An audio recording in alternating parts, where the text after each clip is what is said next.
Hey everybody, Raven here, and I went to the Tyler, Texas coin show.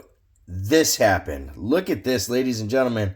A table of coins and goodies, and it was a really good time. Saw a lot of cool people from the nest. Saw Melaton Carrillo, his wife, and his kid. Saw John, Kayla #1 fan, and Mike Wolf, as well as JD and James. So a big shout out and hello again to them. It was really cool to be able to hang out, and I'm sorry if I missed anybody's names, but it was a great show, 2 day show down in Tyler, Texas, and we got some pretty interesting stuff. To start off, I got myself a pile of junk silver at the show. Now, what was interesting about this right here is a guy came up and, said he wanted $22 an ounce for his silver.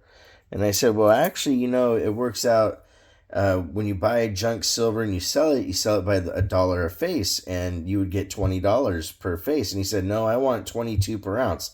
I said, okay, but that's $1.40 to make an ounce of silver. And he said, don't argue with me. That's what I want. So I couldn't fight with him, guys. I bought it for $22 an ounce, $1.40.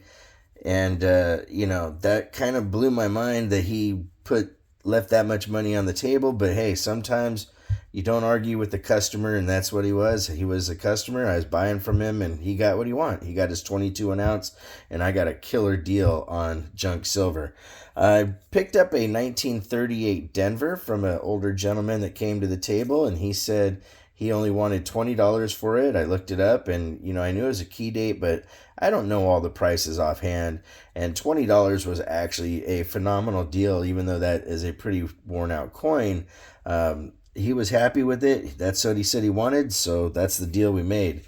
This next coin is an 1878 San Francisco Morgan dollar. This thing is gorgeous. It's got natural toning with a lot of really cool deep reds, purples, and stuff in there, and just a great coin overall. Retail, this is actually still a BU. This is probably about a 95 or so dollar coin in that condition. With the toning and everything, it might be worth even more, but I think that's pretty neat.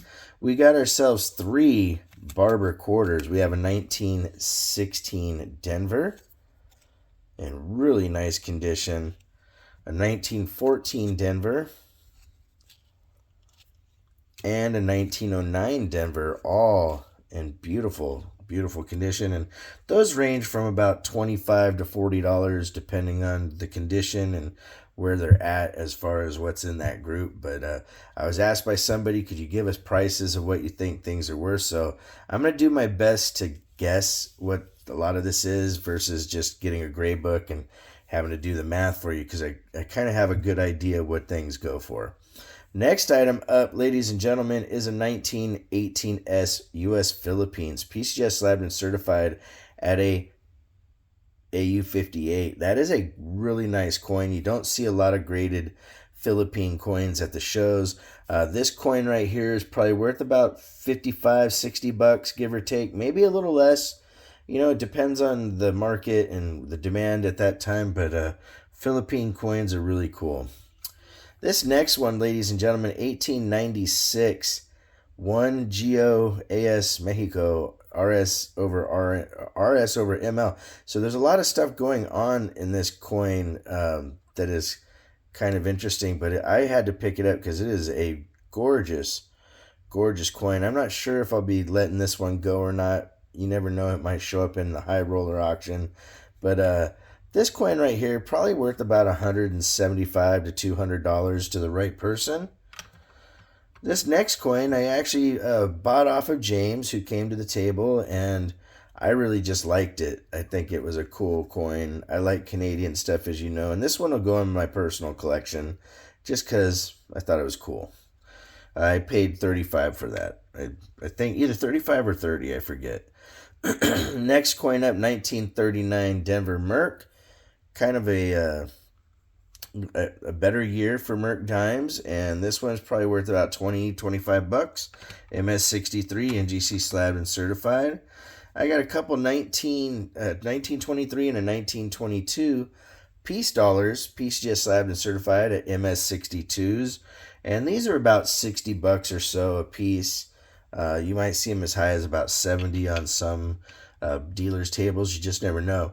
This next is a run of Franklin halves that I picked up. We have it first off as a 1953 Denver MS64 PCGS slabbed and certified.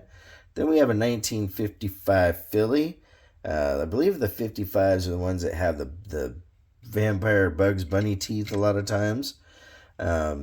1956 at an MS64. Now, the reason I haven't set a price on these is because they all kind of are worth about $40, give or take. You can find them a little cheaper from time to time if somebody's really trying to get rid of them. And the last are the Franklins. We have a 1959 Denver MS64 full bell lines.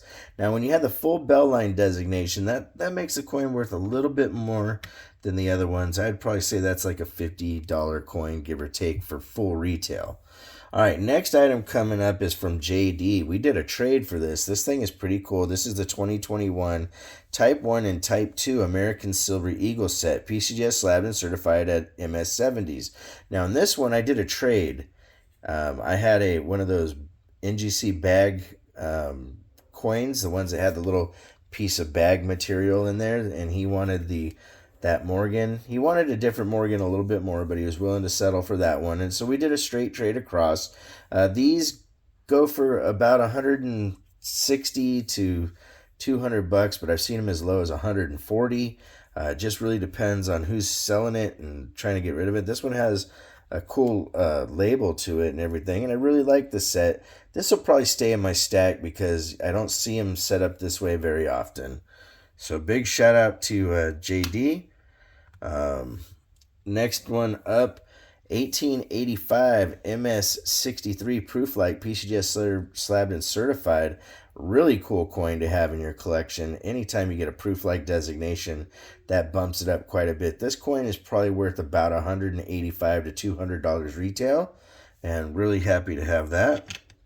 Next one coming up is a 1937 Buffalo Nickel. Ladies and gentlemen, this isn't a Gen 3 slab, and it's considered an uncommon slab. Really, really cool. I like this coin quite a bit, and I think it is just pretty darn epic to get it in that slab. That slab actually gives it a nice premium. This coin here, probably looking about $85, give or take. Could be up as high as $100. Just really depends on who wants the coin and really wants to get that uncommon slab. Slabs really make a big difference. All right, next item up, we have a 1943/2 Philly War nickel and an F15. Kind of a lower grade, but a really cool nickel nonetheless. I really enjoy air coins, and especially something like that. That's the iconic 3/2 Philly that a lot of people are looking for. So very, very neat. Next item up, ladies and gentlemen, I don't get these all the time. This is a 42/1 Merc dime, PCGS slabbed and certified PCGS VF20.